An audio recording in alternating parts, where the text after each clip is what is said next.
j'ai décidé de vous accompagner, non, que vous m'accompagniez pendant la préparation de mon repas. Alors, on a devis de venir ce soir, elle n'a pas pu, bon. Il est 7h20, il faut que je me prépare le dîner. J'ai prévu au programme une escalope de poulet et des pâtes. Et de la purée. Voilà. J'étais en train de penser, parce que à ce temps-là, souvent, mon cerveau, il cogite pas mal. Alors, déjà, je voulais vous dire, ne regardez pas mes cheveux. En fait, j'ai des soins actuellement, on met du sérum sur les cheveux. Il est tout propre, et puis là, il faut un peu imiter. Tous les soirs, on met du... Enfin, tous les jours, on met du sérum, parce que j'ai des plaques de psoriasis. Comme j'en ai un peu ici, bref. C'est lié à l'état émotionnel, bref. Donc, j'en ai pour un mois. Voilà, donc, je suis bien le traitement. Dans 10 jours. 10 jours, le soin... Le sérum qu'on met et un mois pour le shampoing. Bref. Donc, mon cerveau il cogite et je me disais, bon là, je préparais il faut que je vais peser les pâtes, je vais mettre 50 grammes de pâtes crues. Et puis, en même temps, je vous raconte ma vie. Non, en fait, j'ai dans l'idée d'écrire un livre sur ce que j'ai passé. Ah non, je dis sur ce qui s'est passé ou sur ce que j'ai vécu. Pas le mélange des deux. Donc, voilà la période difficile que j'ai vécue. Maintenant que je pense qu'on a sorti, je me suis dit, j'ai les photos, j'ai les souvenirs, tout ça, et je voudrais en faire un book, un livre. Et en même temps, je me dis, tiens, je vais commencer à y réfléchir et donc à me sauvegarder des idées que je peux noter.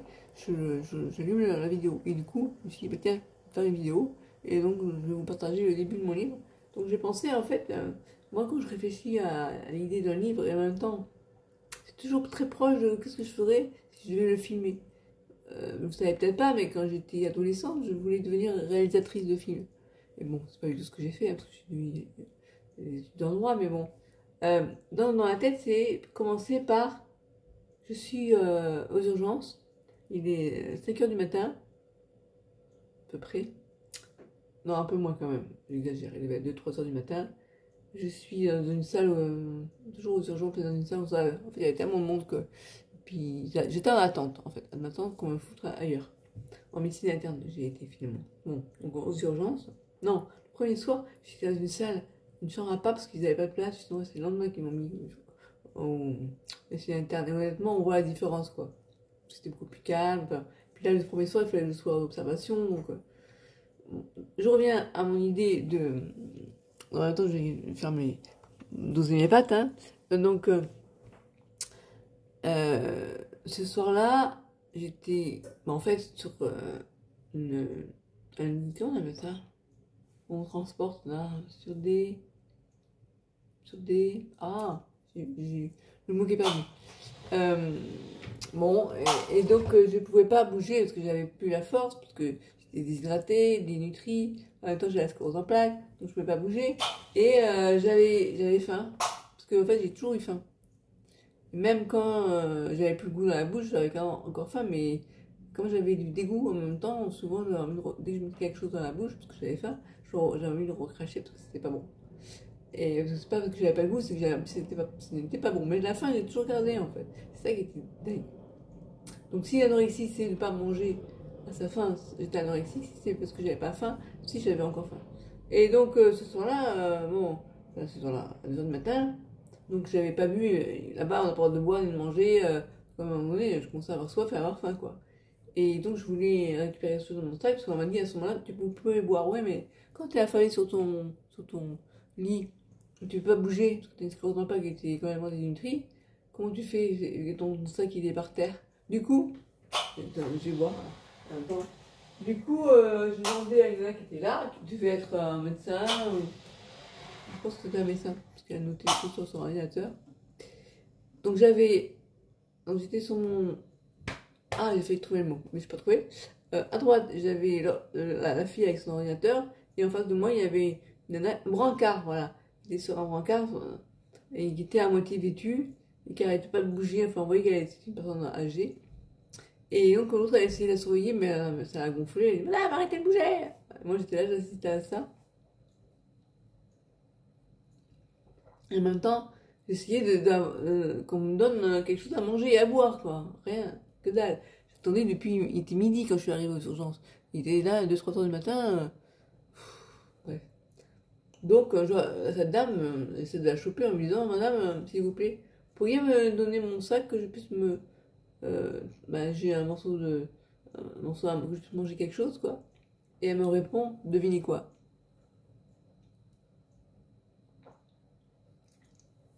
Elle me répond, pour les soins de confort, vous attendrez. Alors, voilà, j'ai failli m'étouffer. Et donc, bon, sur le coup, un peu estomaqué.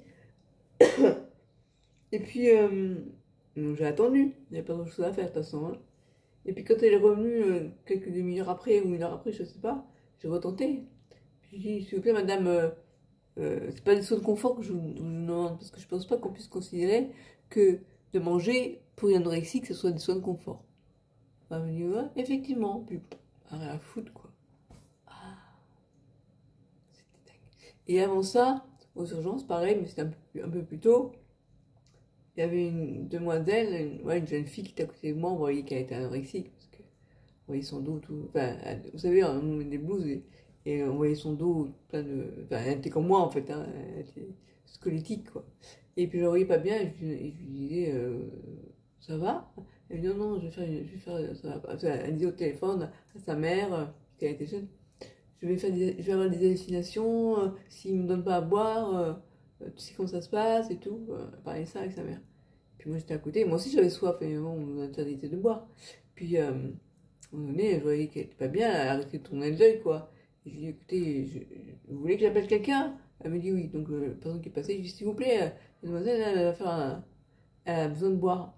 Et puis effectivement, elle avait non pas la sonde dans le nez, mais une sonde au niveau du abdomen. Et donc ils lui ont donné 2-3 seringues pour qu'elle puisse boire quoi. Pour pas qu'elle tombe. Et puis après, j'ai pu discuter un petit peu avec elle. Elle m'a dit qu'elle avait eu. Enfin, elle n'a pas eu Covid, mais elle a eu un problème, bref, digestif.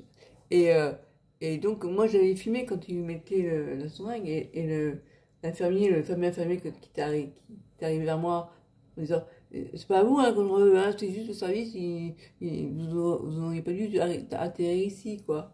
Enfin bref, il m'a dit mais c'est pas de votre faute, enfin, ouais, bref. Et donc, ce même infirmier il était venu me voir, il me dit, vous avez filmé là? Vous avez demandé à la demoiselle? Je sais pas. Je fais non, non, mais j'ai filmé. Euh, oui, il en a voulu savoir que j'avais pas pris en même temps leur visage, quoi. Je dis, mais ne vous inquiétez pas, hein, c'est pas pour diffuser sur internet, hein, c'est juste pour moi parce que bientôt je vais devoir peut-être moi aussi avoir ce genre de choses, quoi. Enfin, à son... Et donc il a demandé à la demoiselle, vous êtes d'accord? Oui, la fille a dit oui, ça va, pas de problème. Voilà, et c'est effectivement, ouais, j'étais un peu curieuse aussi, forcément. Hein. Euh, voilà, donc, puis après, les urgences, ouais, non, mais là je vous raconte l'histoire des urgences. Et ben, si vous voulez savoir la suite, vous lirez mon livre. Donc voilà, donc ça va commencer comme ça, je pense, parce que c'est bien choc, je trouve. Et puis après, ça va être du style, ben voilà, j'ai décrit la scène, comment ça se passe, où je suis, puis après je vais me dire, qu'est-ce que je fous là, quoi? Pourquoi je suis aux urgences, à 2 heures du matin, à crever la dalle? Et le titre, ça va s'appeler, parce que ça, le titre du livre, je l'ai eu déjà à l'hôpital, parce que je me disais quand même, c'est fou ça. La bouffe de l'hôpital, c'est dégueulasse. Pour une personne anorexique, qu'est-ce que je fous là, quoi? Voilà. Ça va pas m'aider à manger. Et donc, j'ai trouvé comme le titre c'est une anorexique affamée. Parce que, en fait, contrairement à ce qu'on pense, moi, dans mon cas, je mangeais pas, non pas parce que j'avais pas faim, mais parce que dès qu'il y avait, dès que genre, ce dégoût dans la bouche m'empêchait d'avaler quoi que ce soit. C'est comme si, j'aurais pu me forcer à manger sans le goût ni l'odorat, parce que j'avais déjà pas de goût ni l'odorat à cause du Covid, donc post-Covid, c'est-à-dire que j'ai eu une semaine, j'étais KO avec la fièvre et tout ça, puis après, il y a eu le double effet qui se coule, c'était justement ce dégoût dans la bouche. Au début, j'avais cru que c'était une mycose. Bref. Et donc, si j'avais pas eu ce dégoût dans la bouche, j'aurais pu manger, me forcer à manger, mais là, je pouvais pas. Et donc, j'ai perdu, jusqu'à faire 34 kilos. Voilà, donc, je vais raconter tout ce que j'ai vécu. Ouais. Il y a des moments marrants, honnêtement, et des moments marrants, et puis des moments difficiles, hein, je vais tout raconter. Et dans les moments marrants, c'était aussi, je me souviens d'une anecdote. Donc moi, j'étais tout le temps sur mon lit. Enfin, j'ai dû faire 2 douches en 3 semaines parce que ils veulent pas vous lever, ça vous savez pas bien marcher, ils veulent pas vous casser la gueule, enfin bref. Donc la toilette de chat, comme ils disent là-bas. Bref, et à un moment donné, donc j'avais beaucoup sympathisé avec Séverine, une deuxième hospitalisation et quand j'étais enfin en médecine interne et pas aux urgences. Et, et, euh, et puis donc on discutait beaucoup donc, comme des copines qu'on est devenues, je pense. Et à un moment donné, il y a un aide-soignant, je crois, ou un infirmier, je sais pas, qui nous dit bon, il dit à Cyril, bon, là il est temps de partir, hein, l'heure des visites c'est terminé. Il était 10h30. Puis elle me regarde, on se regarde. Puis là on pouffe de rire, elle dit mais non mais attendez, c'est une résidente, je dirais, elle est hospitalisée quoi. Mort de rire, ah, c'était comique. Bref, allez, je vous laisse là parce que je pense que finalement je vais pas filmer tout mon repas, sinon j'ai passé mon temps à vous parler. Donc il faut que je me fasse cuire mes nouilles. Oh, allez, je mets sur pause, on va voir si j'ai le courage de vous reprendre. Allez, je vous reprends, je vous montre comment je fais. Je passe mon temps à boire, j'ai tout le temps soif, c'est bien. J'en suis à finir le demi-litre. Et ce soir, je vais prendre 250 ml de plus, donc je fais 3 quarts de litre. Donc ça, c'est cool. J'ai eu des clics il y a 2-3 jours. Là. Donc, il y a un truc que je vais faire. Attention, il n'y a pas mon infirmière, parce que l'infirmière, quand elle m'a vu faire ce que je vais faire maintenant, elle me dit ah, sacrilège, vous coupez les pâtes, ah, vous coupez les spaghettis. Moi, j'ai dit les nouilles. Et vous savez quoi? Elle me dit non, c'est pas des nouilles, c'est des pâtes. Ouais, je dis, on s'en fout, ça, des pâtes. Les nouilles, en fait, sont des pâtes à l'œuf, aux œufs, bref. Ouais, mes parents, enfin, j'ai toujours pas appelé ça des pâtes aussi, bien sûr, mais des nouilles. Bref, alors je vais faire un sacrilège. Je vais couper mes pâtes. Pourquoi? Parce que moi, attendez, j'ai envie de lui dire, mais attendez, je fais ce que je veux. Enfin, je veux dire, je fais ce que je veux. Je vous ai pas invité à dîner avec moi, donc voilà. Et en fait, je fais ça parce que c'est plus facile pour moi de les manger quand elles sont coupées que quand elles sont pas coupées. Voilà, mais bon, ça, c'est un détail pour elle. Alors, en plus, deuxième sacrilège, je mélange les types de pâtes, vous voyez. Voilà, c'est pas possible. Non, non, non, non, c'est pas ça. Mais oh, je fais ce que je veux, hein, si j'ai envie de manger des pâtes variées, alors je vais vous montrer. Ça vous intéresse, voilà. Les premières pâtes, donc ça sont les macaronis. Alors je les pèse, hein, je vais faire 50 grammes. Sinon, si je les pesais pas après, je faisais trop souvent. Et du coup, après, ça reste et je vais pas le cacher. Donc, c'est une petite poignée, là, j'en suis à 30, pile poil 30. Il faut encore 20. Alors, je vais en faire d'autres. Alors, qu'est-ce que je fais? Tagliatelle ou ça a été remis ce matin. Pardon, tagliatelle. Alors, je sais pas, je devrais me donner des marques. Non, hein. Que des pâtes qui finissent en i. Je ne le dirai pas parce que je vais pas faire de pub. Mais voilà, attendez. Alors, et en plus, ça là, je le fais pas en entier, donc je les craque comme ça. Alors là, on est à hop, hop, hop, hop, 40, 47, 5. Ah, allez, allez. Ah oui, non, j'en ai trop mis parce que je vais mettre après des. Attendez, j'enlève un petit peu de là. Hop, c'est devenu à 42,8 et je vais mettre des coquillettes. Voilà. Vous savez tout. C'est lourd les coquillettes. Ouah.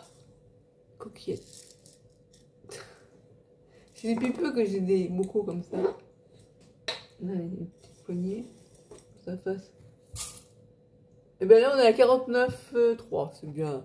49,3 ou 50. Je finis. À 50, je finis pas. Donc, ça m'oblige. Thomas, si t'as mangé plus que si je ne fais pas assez, ben voilà. Voilà, donc maintenant, je peux mettre l'eau à chauffer. Je vous mets en attente. Vous ne le verrez pas, mais je vous mets en attente.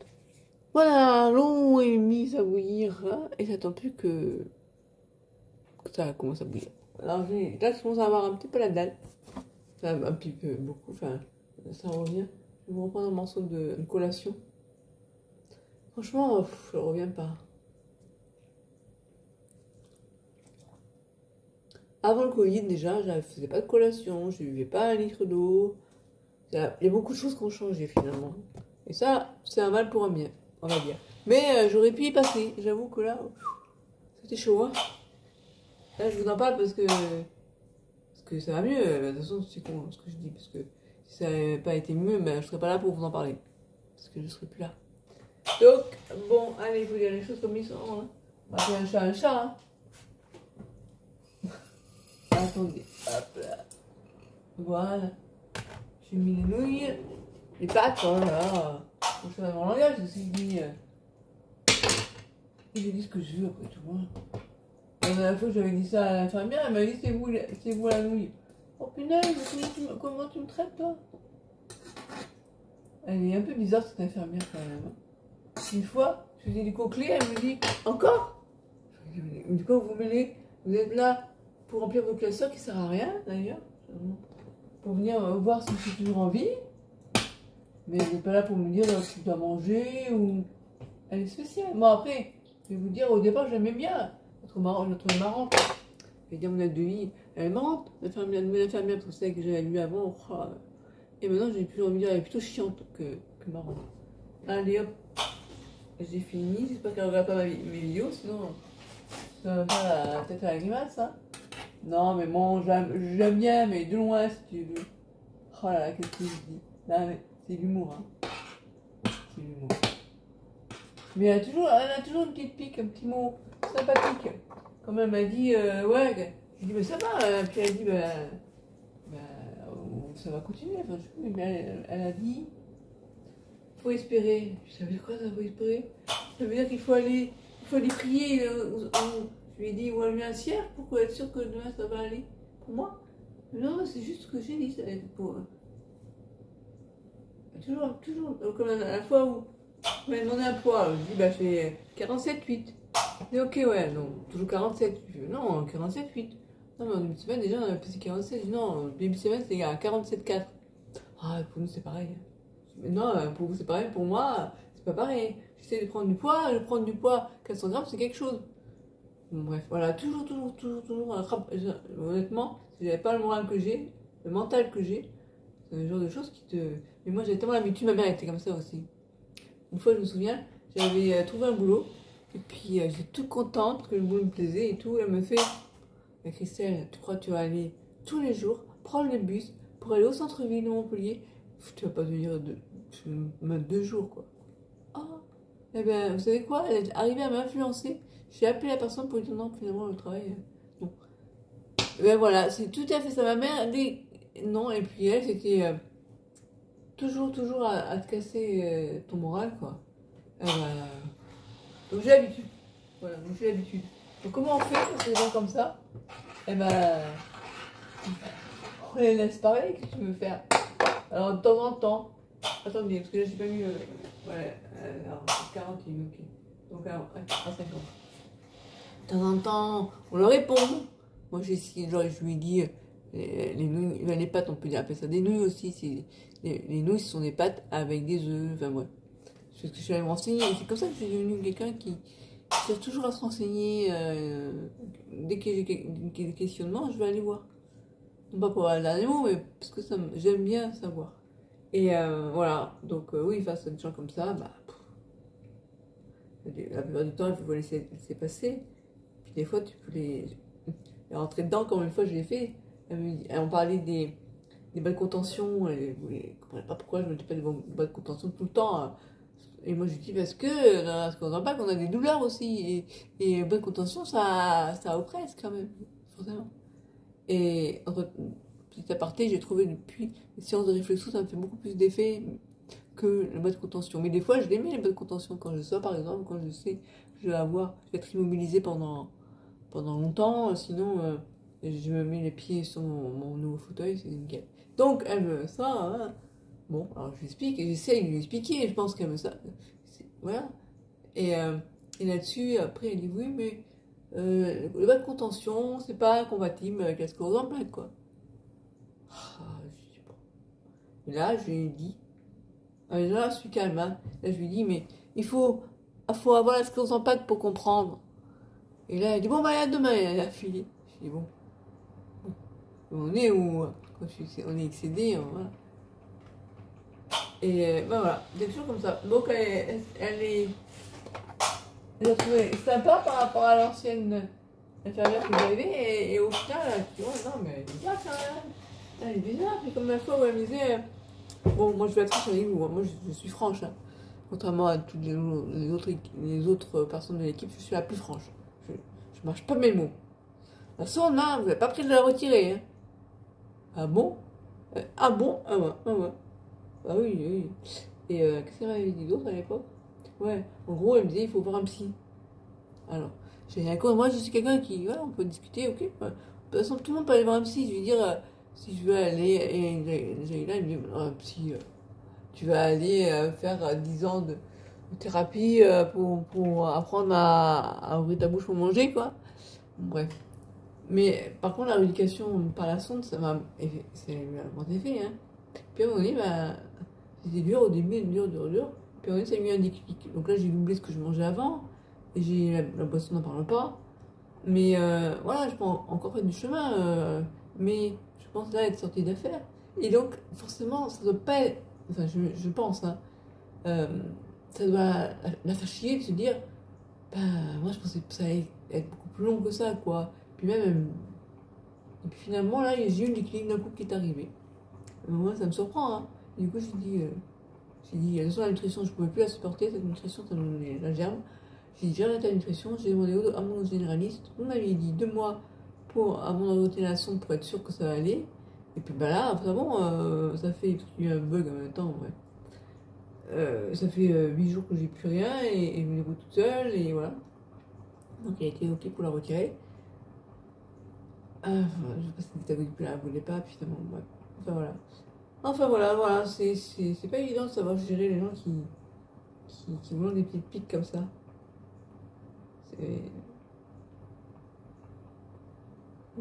Bon, ça fatigue là. Allez, on a 5 minutes, et après, on a 5 minutes avant que nous soit cuite. Voilà, j'ai un petit truc. Donc, mon livre, voilà. Est-ce que vous trouvez ça assez intéressant que je vous raconte mon histoire, ce que j'ai vécu lorsque j'étais hospitalisée? Comment ça se passe? Les urgences, là, je vous en ai un peu parlé. Après, à l'hôpital, en fait, c'est la première fois que j'étais hospitalisée. Bon, en nuit, quand j'avais 4-5 ans, on m'a opéré des amygdales, des végétations. Et puis, après, j'ai fait des séances dans les cliniques pour les boules de cortisone. J'ai eu 3 hospices, mais c'est pas une hospitalisation, parce que c'est la première fois que j'allais vraiment dans un CHU pour y passer 3 semaines quand même. Avant, c'était dans des cliniques. Voilà, et donc je trouve que c'est intéressant. Et puis parler aussi, bien sûr, forcément de la sonde, ce que j'ai vécu, comment ils sont arrivés à me convaincre qu'il fallait que je le fasse. Et puis en même temps, voilà, tout ça. Tout ça. Il y en a des choses à raconter. Bon, allez, je vous laisse. Je vous envoie la vidéo maintenant. Bye bye.